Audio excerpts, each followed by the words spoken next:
जय हिंद, वंदे मातरम। स्वागत है आप सभी का आपके अपने YouTube चैनल जीके जीएस के भंडारा पर। प्यारे साथियों, आज के इस वीडियो में आरपीएफ कांस्टेबल और आरपीएफ एसआई में पूछे जाने वाले जीके जीएस के अति महत्वपूर्ण 50 प्रश्नों का प्रैक्टिस सेट लेकर के आया हूं, जो आपके एग्जाम के लिए बहुत ही ज़्यादा महत्वपूर्ण है। तो साथियों, आज के इस प्रैक्टिस सेट को आप लोगों को पूरा करना है और प्रैक्टिस सेट को पूरा करने के बाद आपको अपना स्कोर ईमानदारी के साथ कमेंट बॉक्स में शेयर करना है और बताना है कि आपने इस प्रैक्टिस सेट में से कितने प्रश्न सही किए और ये प्रैक्टिस सेट आपको कैसा लगा। प्रैक्टिस सेट पसंद आए तो यार वीडियो को लाइक कर देना। चैनल को आप लोगों ने अभी तक सब्सक्राइब नहीं किया होगा तो चैनल को आप लोग जरूर सब्सक्राइब कर लीजिएगा। मैं आपको लगातार आरपीएफ कांस्टेबल और आरपीएफ एसआई में पूछे जाने वाले जीके जीएस के टॉप 50 प्रश्नों का पर डे एक प्रैक्टिस सेट करवाता हूं, जो आपके एग्जाम के लिए बहुत ही ज़्यादा महत्वपूर्ण है। आशा करता हूँ आप लोगों को ये वीडियो जरूर पसंद आएगी। वीडियो पसंद आया तो वीडियो को ज़्यादा से ज़्यादा आप लोग शेयर कीजिएगा।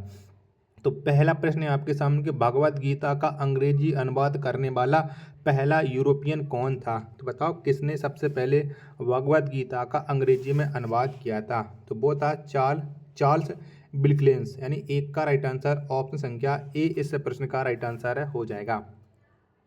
प्रश्न संख्या 2 है आपके सामने कि पुराने सियाम प्रदेश का नया नाम क्या है। तो बताओ क्या है। तो पुराने सियाम प्रदेश का जो नया नाम है वो है थाईलैंड। 2 का आंसर ऑप्शन संख्या सी इस प्रश्न का राइट आंसर हो जाएगा।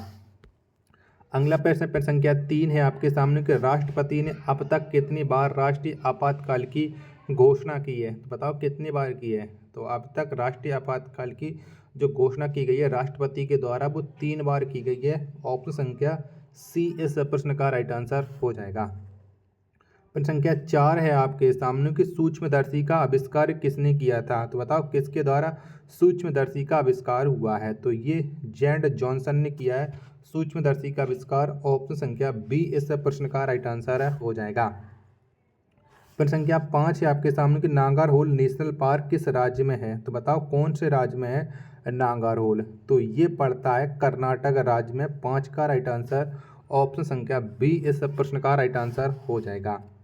प्रश्न संख्या 6वां है आपके सामने कि विद्या की सबसे पुरानी पीठ कौन सी है। तो बताओ कौन सी है। तो विद्या की जो सबसे पुरानी पीठ है वो है तक्षशिला। ऑप्शन संख्या बी इस प्रश्न का राइट आंसर हो जाएगा। प्रश्न संख्या 7 है आपके सामने कि मराठा साम्राज्य का दूसरा संस्थापक किसको कहा जाता है। तो बताओ किसे माना जाता है मराठा साम्राज्य का दूसरा संस्थापक। तो ये माना जाता है राजा राम को। ऑप्शन संख्या सी इस प्रश्न का राइट आंसर हो जाएगा।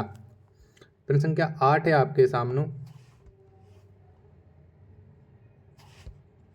नहीं राजा राम को नहीं, सॉरी माफी चाहता हूँ।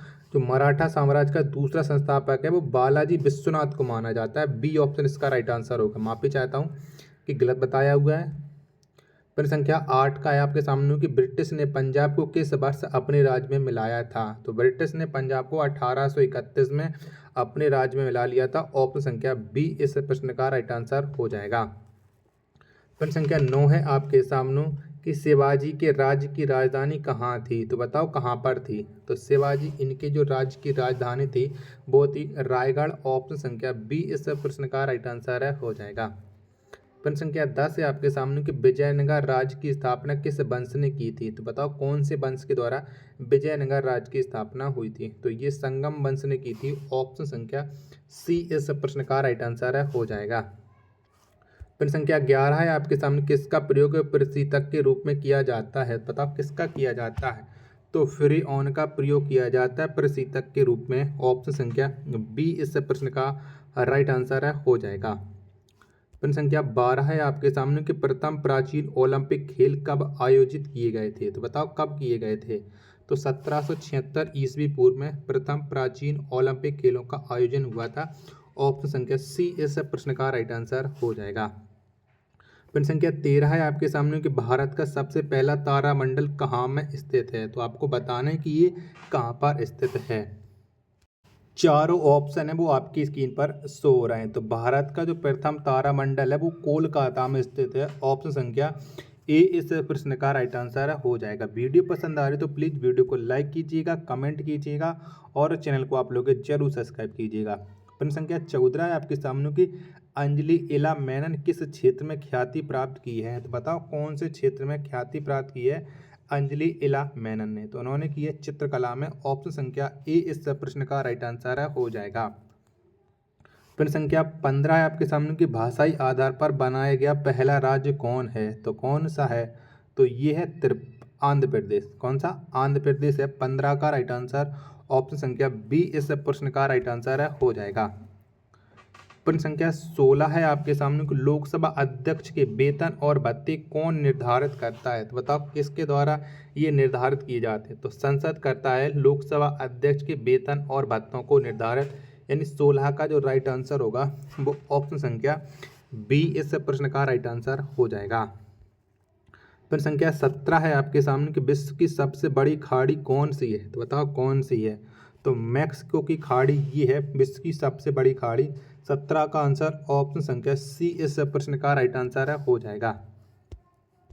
अगला प्रश्न प्रश्न संख्या 18 है आपके सामने कि लौंग पौधे के किस भाग से प्राप्त होता है? बताओ कौन से भाग से लौंग को प्राप्त किया जाता है? तो लौंग ये पौधे की पुष्पकली से प्राप्त होती है। किससे? पुष्पकली से। तो 18 का जो राइट आंसर है वो ऑप्शन संख्या सी इस प्रश्न का राइट आंसर है हो जाएगा। प्रश्न संख्या 19 से आपके सामने खारवेल कहाँ का शासक था? तो बताओ खारवेल कहाँ का रहने वाला था या कहाँ पर वो शासन करता था? तो खारवेल कलिंग का था। कहाँ का? कलिंग का था। ऑप्शन संख्या ए इस प्रश्न का राइट आंसर हो जाएगा। प्रश्न संख्या 20 है आपके सामने की एकात्मक संरचना और अध्यात्मक शासन प्रणाली वाला देश कौन है? तो कौन सा है? तो एकात्मक संरचना और अध्यात्मक शासन प्रणाली वाला राज्य ये है कनाडा। ऑप्शन संख्या ए इस प्रश्न का राइट आंसर हो जाएगा। प्रश्न संख्या 21 है आपके सामने कि अपारंपरिक ऊर्जा का स्रोत है। तो बताओ कौन सा है? तो अपारंपरिक ऊर्जा का जो स्रोत है वो है बायोगैस। ऑप्शन संख्या सी इस प्रश्न का राइट आंसर हो जाएगा। प्रश्न संख्या 22 है आपके सामने कि चाय पर लाल किट किसके कारण लगता है? तो बताओ चाय पर ये रेड रस्ट किसके कारण होता है? तो ये होता है कवक के कारण। 22 का आंसर ऑप्शन संख्या डी इस प्रश्न का राइट आंसर हो जाएगा। प्रश्न संख्या 23 है आपके सामने कि तीर छोड़ने में प्रयोग की जाने वाली झुकी कमान में कौन सी ऊर्जा होती है? तो बताओ कौन सी ऊर्जा होती है, ये आपको बताना है। प्रश्न संख्या 23 का राइट आंसर क्या हो जाएगा? तो इसमें जो ऊर्जा होती है वो होती है स्थितिज ऊर्जा। कौन सी? स्थितिज ऊर्जा होती है। ऑप्शन संख्या सी इस प्रश्न का राइट आंसर हो जाएगा। प्रश्न संख्या 24 है आपके सामने की रक्त धारा में ऑक्सीजन ले जाने वाला प्रोटीन कौन सी है? तो बताओ कौन सी है? 24 का आंसर आपको बताना है। तो ये होता है हीमोग्लोबिन। 24 का आंसर ऑप्शन संख्या ए इस प्रश्न का राइट आंसर हो जाएगा। प्रश्न संख्या 25 है आपके सामने कि शर्करा या मंड के किण्वन से क्या प्राप्त होता है? तो बताओ क्या प्राप्त होता है? तो शर्करा या मंड के किण्वन से प्राप्त होता है एथेनॉल। 25 का आंसर ऑप्शन संख्या ए इस प्रश्न का राइट आंसर हो जाएगा। अगला प्रश्न प्रश्न संख्या 26 है आपके सामने कि मानव शरीर में ताप को नियंत्रित करने वाला थर्मोस्टेट कहाँ पर स्थित होता है, ये आपको बताना है। अभी मैं आपको ऑप्शन दिखा रहा हूँ तो ऑप्शन के अकॉर्डिंग आपको बताना कि थर्मोस्टेट है ये कहाँ पर स्थित होता है। चारों ऑप्शन स्क्रीन पर शो रहा है। तो बताओ थर्मोस्टेट। तो जो थर्मोस्टेट है वो हाइपोथैलेमस में स्थित होता है। ऑप्शन संख्या सी इस प्रश्न का राइट आंसर हो जाएगा 26 का।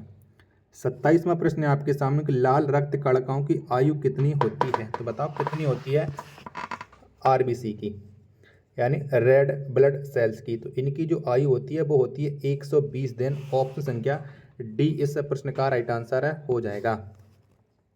प्रश्न संख्या 28 है आपके सामने कि सिटी ऑफ जॉय पुस्तक के लेखक कौन है? तो बताओ कौन है?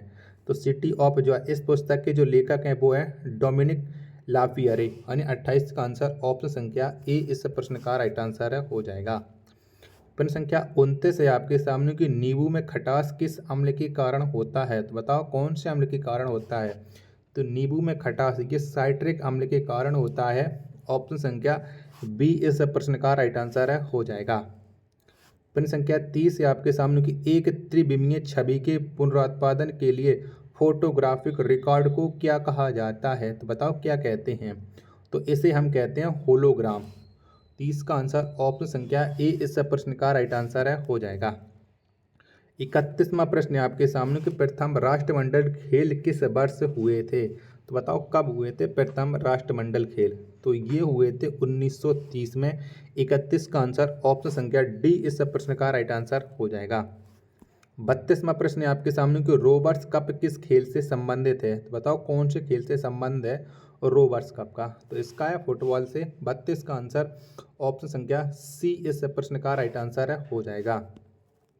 प्रश्न संख्या 33 है आपके सामने कि प्रथम राष्ट्रमंडल खेल किस देश में आयोजित हुआ था। बताओ कौन से देश में आयोजित हुए थे प्रथम राष्ट्रमंडल खेल। तो ये हुए थे कनाडा में। ऑप्शन संख्या बी इस प्रश्न का राइट आंसर है, हो जाएगा। प्रश्न संख्या 34 है आपके सामने कि पंचमहल का निर्माण फतेहपुर सीकरी में किसने किया था। तो बताओ किसके द्वारा किया गया था ये पंचमहल का निर्माण। 34 का आंसर आपको बताना है। तो ये किया था अकबर ने। 34 का आंसर ऑप्शन संख्या बी इस प्रश्न का राइट आंसर है, हो जाएगा। प्रश्न संख्या 35 है आपके सामने कि विश्व का सबसे लंबा गलियारा कौन सा है। तो बताओ कौन सा है।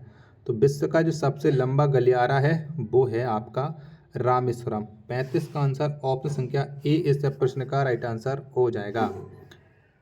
अगला प्रश्न संख्या 36 है आपके सामने कि हृदय की बीमारियों से संबंधित विज्ञान क्या कहलाता है। तो बताओ क्या कहते हैं। तो हृदय से संबंधित जो बीमारियां होती हैं वो कहलाती हैं कार्डियोलॉजी के अंतर्गत इनका अध्ययन किया जाता है। 36 का आंसर ऑप्शन संख्या ए इस प्रश्न का राइट आंसर हो जाएगा। 37वां प्रश्न है आपके सामने कि भारत में सबसे पहले तोप खाने का प्रयोग किसने किया था। तो बताओ किसने किया था, इन चारों ऑप्शन के अकॉर्डिंग बताना है। तो भारत में सबसे पहले तोप खाने का प्रयोग ये किया था बाबर ने। ऑप्शन संख्या ए इस प्रश्न का राइट आंसर हो जाएगा। प्रश्न संख्या 38 है आपके सामने को रोबर्ट्स कप किस खेल से संबंधित है। बताओ कौन से खेल से संबंध है और रोबर्ट्स कप का। 38 का आंसर आपको बताना है। तो ये है फुटबॉल से। ऑप्शन संख्या ए इस प्रश्न का राइट आंसर है, हो जाएगा। प्रश्न संख्या 39 है आपके सामने कि पहला प्राचीन ओलंपिक खेल कब आयोजित किए गए थे। तो बताओ कब किए गए थे। तो पहला प्राचीन ओलंपिक खेल ये 1776 ईस्वी पूर्व में आयोजित किए गए थे। ऑप्शन संख्या सी इस प्रश्न का राइट आंसर है, हो जाएगा। साथियों अगर आपको ये वीडियो पसंद आ रही है तो वीडियो को आप लोग लाइक करना। चैनल को आपने अभी तक सब्सक्राइब नहीं किया होगा तो चैनल को आप लोग जरूर सब्सक्राइब कर लीजिएगा। अभी 11 प्रश्न शेष रह गए तो 11 प्रश्नों को आप लोगों को और कंप्लीट करके जाना है। अगला प्रश्न है आपके सामने कि जोंगखा किस देश की आधिकारिक भाषा है। तो ये कौन से देश की है। तो ये आधिकारिक भाषा है भूटान की। ऑप्शन संख्या बी इस प्रश्न का राइट आंसर हो जाएगा। अगला प्रश्न है आपके सामने कि इंडियन फुटबॉल की मक्का के रूप में जाना जाता है। तो किसको जाना जाता है। तो इंडियन फुटबॉल की मक्का के रूप में कोलकाता को जाना जाता है। ऑप्शन संख्या ए इस प्रश्न का राइट आंसर है, हो जाएगा। प्रश्न संख्या 3 है आपके सामने कि एकमात्र किस वायसराय की हत्या भारत में हुई थी। बताओ कौन से वायसराय की हत्या हुई थी। तो लॉर्ड मियो की हत्या हुई थी। ऑप्शन संख्या सी इस प्रश्न का राइट आंसर है, हो जाएगा। प्रश्न संख्या 4 है आपके सामने कि महलवाड़ी व्यवस्था किसने तैयार किया था। तो किसके द्वारा तैयार किया गया था। तो हॉल्ट मैकंजी ने महलवाड़ी व्यवस्था को तैयार किया था। ऑप्शन संख्या बी इस प्रश्न का राइट आंसर है, हो जाएगा। प्रश्न संख्या 5 है आपके सामने कि अनहैप्पी इंडिया नामक पुस्तक के लेखक कौन है। बताओ इसके लेखक कौन है अनहैप्पी इंडिया के। तो लाला लाजपत राय इसके लेखक। ऑप्शन संख्या ए इस प्रश्न का राइट आंसर है, हो जाएगा। प्रश्न संख्या 6 है आपके सामने कि नितिन तोमर किस खेल से संबंधित हैं। बताओ कौन से खेल से संबंध रखते हैं नितिन तोमर। तो ये है कबड्डी से। ऑप्शन संख्या ए इस प्रश्न का राइट आंसर हो जाएगा। प्रश्न संख्या 7 है आपके सामने कि भारत निर्माण योजना किस वर्ष से शुरू किया गया था। तो बताओ कब शुरू किया गया था। 2005 में किया गया था। ऑप्शन संख्या बी इस प्रश्न का राइट आंसर है, हो जाएगा। प्रश्न संख्या 8 है आपके सामने कि साम्राज्य संतुलन सिद्धांत को किसने प्रतिपादित किया था। तो बताओ किसने किया था। तो लियोन बाल रस ने किया था साम्राज्य संतुलन सिद्धांत को प्रतिपादित। ऑप्शन संख्या बी इस प्रश्न का राइट आंसर है, हो जाएगा। प्रश्न संख्या 9 है आपके सामने कि राज्यों को भाषाई आधार पर किस वर्ष गठित किया गया था। तो कब गठित किया गया था भाषाई आधार पर राज्यों को। तो 1956 में। और आंध्र प्रदेश पहला राज्य बना हुआ था। प्रश्न संख्या 10 है आपके सामने कि जेट इंजन की खोज किसने की थी? तो किसके द्वारा की गई थी? तो जेट इंजन की जो खोज की थी वो की थी फ्रैंक व्हिटले ने। ऑप्शन संख्या बी इस प्रश्न का राइट आंसर हो जाएगा। और अंतिम प्रश्न है आज के इस पेट्टा सेट का कि पद्मा नदी किस देश में बहती है? तो कौन से देश में बहती है? तो ये बांग्लादेश में बहती है पद्मा नदी। ऑप्शन संख्या बी इस प्रश्न का राइट आंसर हो जाएगा। तो साथियों, अगर आपको ये वीडियो पसंद आई है तो वीडियो को आप लाइक करना, चैनल को आपने अभी तक सब्सक्राइब नहीं किया होगा तो चैनल को आप लोग जरूर सब्सक्राइब कर लेना। मिलता है नेक्स्ट वीडियो में, तब तक के लिए धन्यवाद। जय हिंद।